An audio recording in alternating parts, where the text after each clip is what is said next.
오늘의 말씀 읽습니다. 미래에 대한 시공간 초월의 역사 거침없이 펼쳐진다. 로마도 보아야 하리라. 로마에서도 증거하여야 하리라. 가이사 앞에 서야 하리라. 아멘. 고넬료 백부장은 로마의 백부장입니다. 그 로마 사람을 발판으로 삼고 이제 더 큰 로마의 문이 열리는 시공간 초월의 역사가 거침없이 펼쳐지는 것을 우리가 볼 수가 있습니다. 우리가 작은 구름을 보고 큰 비의 소리가 있나이다. 이 엘리야가 3년 6개월 동안 비 오지 않는 마른 하늘을 향하여 간절히 기도했을 때에 건너편에 손바닥만한 구름이 떴습니다. 이렇게 이야기하니까 엘리야는 그것을 사인으로 봤어요. 큰 비의 소리가 있다. 그래서 왕한테 이야기했어요. 큰 비가 오니까 빨리 마차를 갖추어서 왕궁으로 들어가시기 바랍니다. 큰 비가 옵니다. 이렇게 이야기했습니다. 우리가 작은 것을 보고 그걸 가지고 발판 삼고 큰 미래를 볼 수 있는 그런 눈이 있어야 됩니다. 그래서 미리 보고 미리 누리고 미리 가지고 미리 소유하고 미리 우리가 볼 수 있는 영안이 필요하죠.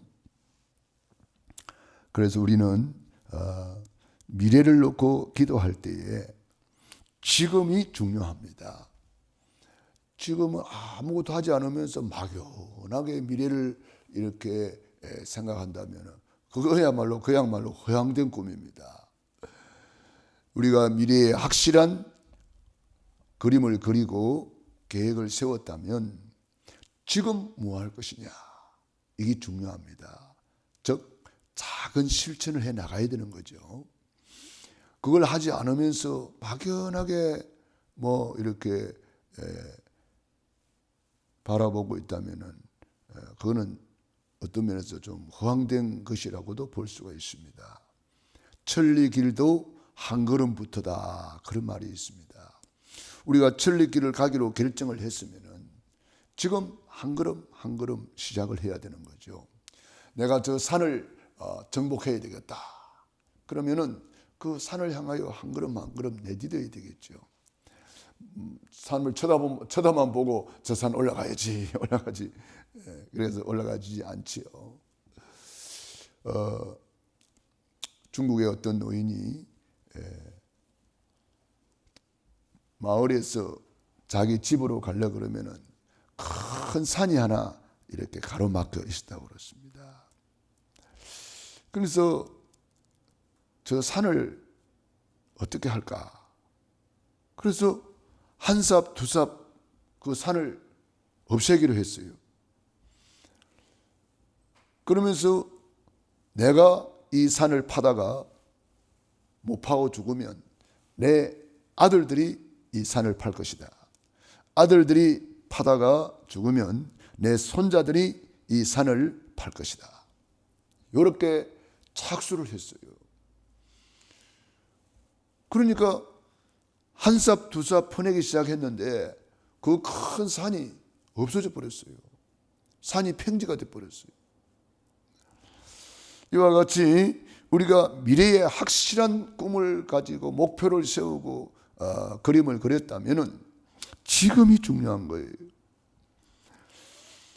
지금 로마 복음화의 발판으로 하나님이 백부장 고넬료를 하나님이 만나게 하셨다면 이 로마 사람을 발판으로 삼고 로마도 보아야 하리라.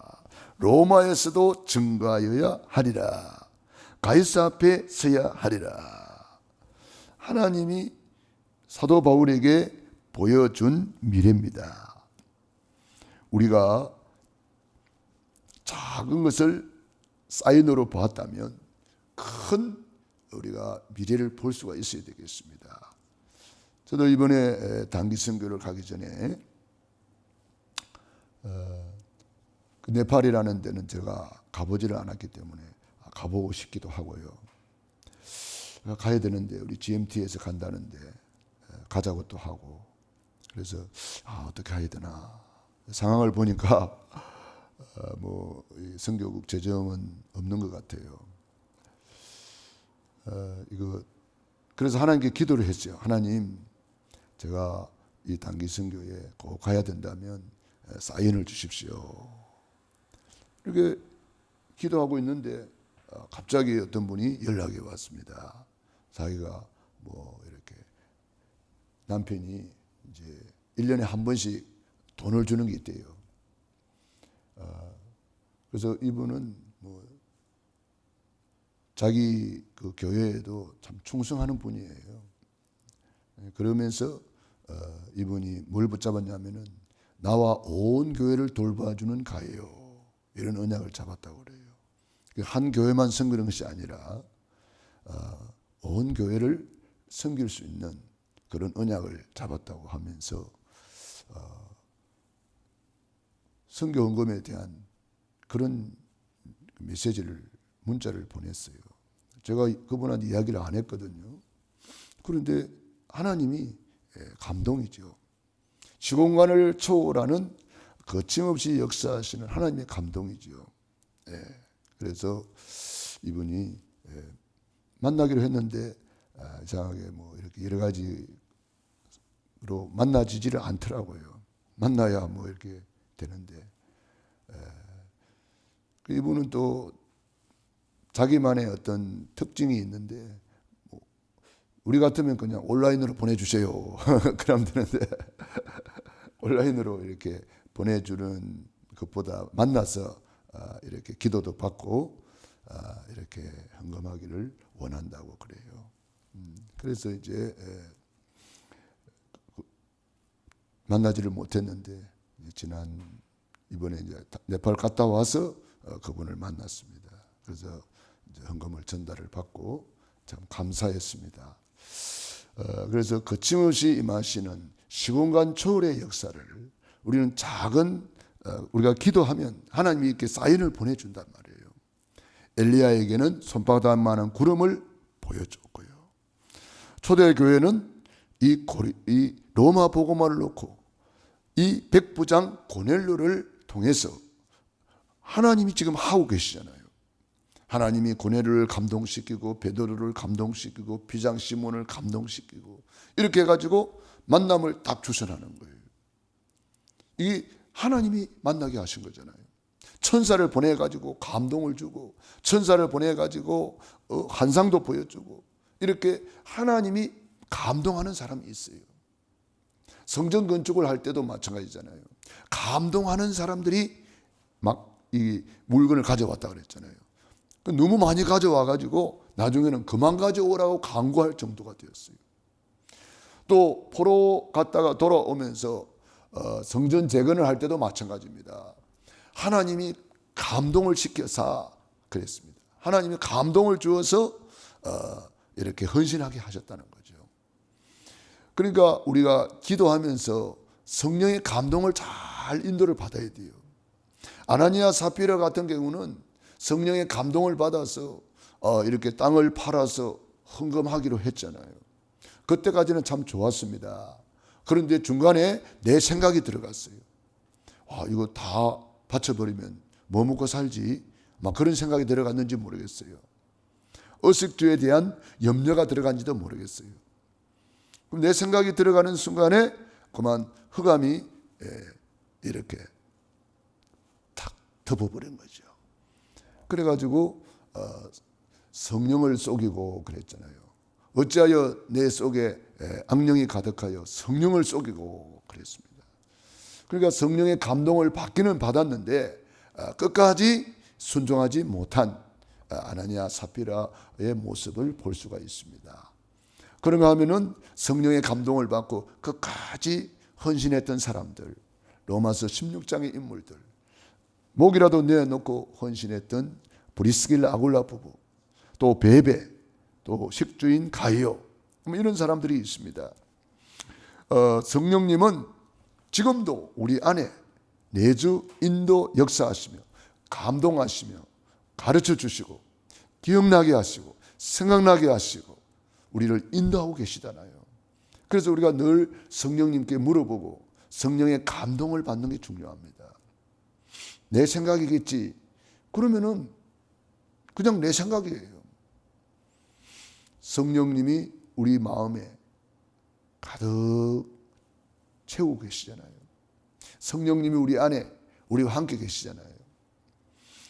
하나님의 보좌의 축복으로 우리를 성전 삼으시고 지성소 삼으시고 우리 안에 와 계시잖아요. 그러니까 성령의 감동을 잘 받아야 응답을 받습니다. 솔로몬이 왕 되고 나서 성령의 감동을 받았어요. 내가 왕이 됐는데 참 지혜가 더 필요하다. 그래서 성전에 올라가서 1000번제를 드렸잖아요. 아무도 가르쳐 준 게 아니에요. 선대 왕들이 한 게 아니에요. 성령의 감동으로. 그리고 1000번제를 드리고 전무만 응답을 받잖아요. 시몬과 안나가 성령의 감동으로 그렇게 성경에 기록되어 있습니다. 성령의 감동으로 예수님을 아기 예수를 만나는 그런 장면이 있어요. 그게 다 성령의 감동이에요. 루디아가 성령의 감동으로 주께서 루디아의 마음의 문을 여사 바울의 말을 청종하게 하신지라. 이 루디아의 미래가 쫙 열리는 시간. 그 성령의 감동을 무시해버리고 바울의 말을 청종하지 않았다면 루디아가 어떻게 쓰임받겠습니까?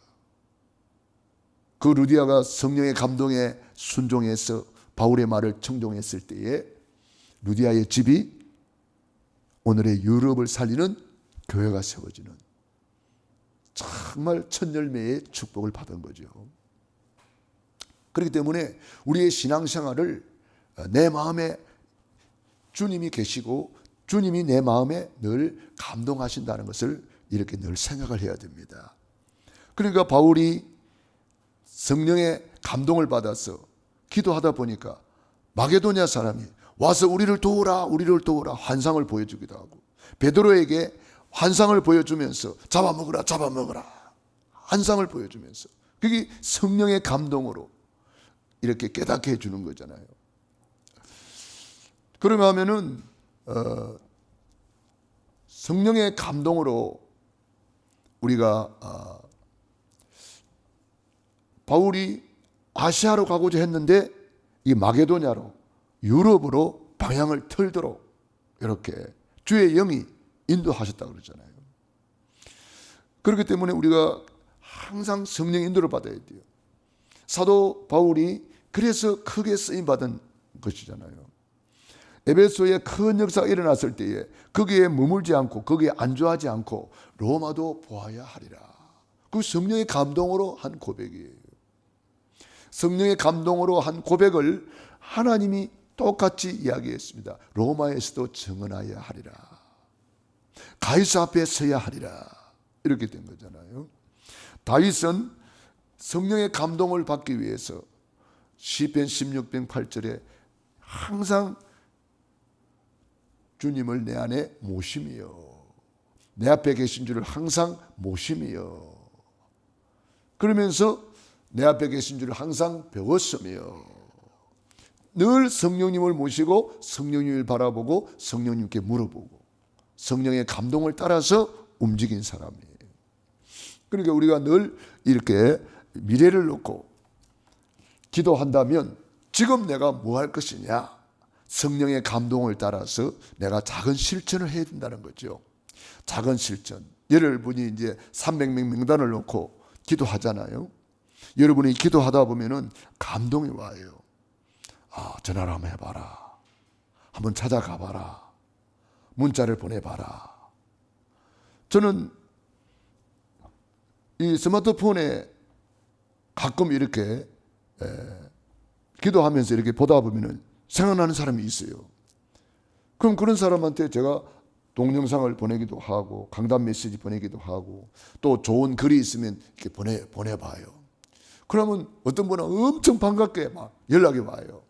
그러면 또 이렇게 만나지고 또 이렇게 소통이 되어지고, 어떤 분은 뭐 전혀 소식이 없는 분도 있지만, 그러니까 그때그때 기도하면서 생각나는 사람이 있고 감동되는 그런 것이 있습니다. 그런 것을 여러분이 미래를 놓고 기도하다 보면은 지금 내가 뭐 할 것이냐 이런 게 나와요. 그래서 내가 지금 미리 땡겨서 누려야 되는 거죠. 과거를 발판 삼고 오늘을 25시 응답으로 누리라. 미래를 미리 땡겨서 미리 그림을 그리고 미리 누리는 거잖아요. 그래서 천국 시민권을 주시고 천국 열쇠를 주시고 천국 복음을 주신 거예요. 천국 가기도 전에 우리는 천국을 미리 누리며 사는 거지요. 그래서 우리가 전도, 선교, 세계복음화도 마찬가지입니다. 그 당시에 왜 로마의 목표를 두었습니까? 로마 복음화가 세계복음화였어요. 그 당시는. 요셉 시대에는 애굽 복음화가 세계복음화였어요. 또 다니엘 시대에는 바벨론 복음화가 세계복음화였어요. 그래서 오늘 이 시대의 강대국 복음화를 놓고 우리는 기도하는 거죠. 오늘 이 시대의 로마는 미국이 될 수도 있고 일본이 될 수도 있고 저 러시아도 될 수도 있고요. 오늘날 강대국을 우리가 복음화해야 된단 말이에요. 그래서 2월 20일부터 이제 일본 단기 선교가 또 결정이 되었습니다. 그래서 여러분이 기도해 주시고요. 우리가 이 강대국을 어떻게 하면 복음화할 것이냐. 그 바울이 로마에 갈 수가 없어요. 가다 보면은 막 바울 죽이려고 사방에서 막 결사대가 만들어지고, 그러니까 어떻게 합니까? 죄수 아닌 죄수가 되어서 로마의 보호를 받으면서 로마까지 가잖아요. 로마에 가서 처음으로 셋집을 얻어놓고 거기서 주 예수 그리스도에 관한 모든 것을 담대하게 거침없이 가르치더라. 이것이 사도행전의 이제 결론 부분이 있죠. 그래서 셋집에서부터 시작을 했는데 로마 복음화까지 하루아침에 된 건 아니지만은 계속 복음이 전파되어져서 드디어 로마가 그리스도 앞에 무릎을 꿇었잖아요. 로마가 그리스도 앞에 완전히 무릎을 꿇는 놀라운 역사가 일어나지 않습니까? 물론 또 그 이후에 로마 캐톨릭으로 타락이 되고 뭐 그래 가지고 또 종교 개혁이 일어나기도 하고 그렇습니다. 그러니까 이런 것이 이제 계속 반복이 되는 것을 볼 수가 있습니다. 자, 우리는 이 시대의 로마, 그래서 미국을 놓고 기도하고 일본을 놓고 기도하고 저 러시아를 놓고 기도하고 뭐 중국이라든지 인도라든지 이런 제국들을 놓고 우리가 기도하는 거죠. 자, 그래서 이 시대에 우리가 세계복음화의 주역이라는 것. 그래서 우리 기도 수첩에도 보면은 시급한 준비를 해라. 달란트 캠프, 대학 작년 대학 수련회 메시지, 이런 메시지가 계속 나오고 있죠. 그래서 우리 청년들은 세계복음화의 확실한 언약을 붙잡고 그림을 그리면서 시급한 준비를 해야 되겠습니다. 그래서 오늘은 달란트 캠프, 하나님이 해볼리 탤런트를 우리에게 다 주셨거든요. 모든 사람에게는 다 달란트가 있어요. 남에게 없는 것이 있으면 그게 하나님 나에게 준 탤런트예요. 그래서 그 탤런트를 또 개발을 해야 돼요. 있는데 모르고 있는 경우가 많아요. 그래서 선진국에서는 교육을 시키는데 운동을 해도 한 가지를 안 가르친다고 그래요. 수영도 시켜보고 축구도 시켜보고 야구도 시켜보고 여러 가지 다양하게 운동을 시켜보면서 뭘 잘하는지, 그래서 부모가 그 달란트를 찾아준다고 그래요. 그러니까 우리 후대들에게 관심을 가지고 이렇게 시켜보는 거죠. 다윗은 양을 치면서 탤런트를 개발했습니다. 그래서 골리앗을 꺾는데 쓰임 받았죠. 요셉은 어릴 때에 이렇게 노예로 가서 거기서 탤런트를 개발했습니다. 경제를 배우고 정치를 배우고 그런 일이 있었습니다. 우리도 하나님이 주신 이 탤런트를 개발해라. 사무엘은 어릴 때에 성전에서 언약궤 옆에서 기도하면서 탤런트를 개발했습니다. 그래서 그 사무엘의 기도가 한마디도 땅에 떨어지지 않았다. 이런 응답을 받았습니다. 기도하겠습니다. 하나님 우리 아버지 감사합니다. 오늘도 새날 새 아침을 주시고 새 은혜 주시니 감사합니다. 거침없이 임하시는 시공간 초월의 역사로 미래에 대한 꿈을 주시니 감사합니다. 로마도 보아야 하리라. 로마에서도 증거하여 하리라. 가이사 앞에 서야 하리라. 하나님 우리에게도 이 시대의 로마 미국을 놓고 기도하게 하시고 저 중국을 놓고 러시아를 놓고 일본을 놓고 하나님 이 시대의 강대국을 놓고 기도하게 하시니 감사합니다. 하나님 우리 아버지 오늘도 새벽을 깨우며 기도하는 귀한 종들 머리 위에 능한 손으로 안수하여 주시옵시고 과거를 발판 삼고 오늘 최고로 누리게 하시고 미래를 미리 땡겨서 오늘 최고로 누리는 시공간 초월의 역사를 체험하게 도와 주시옵소서. 예수님 이름으로 기도드리옵나이다. 아멘.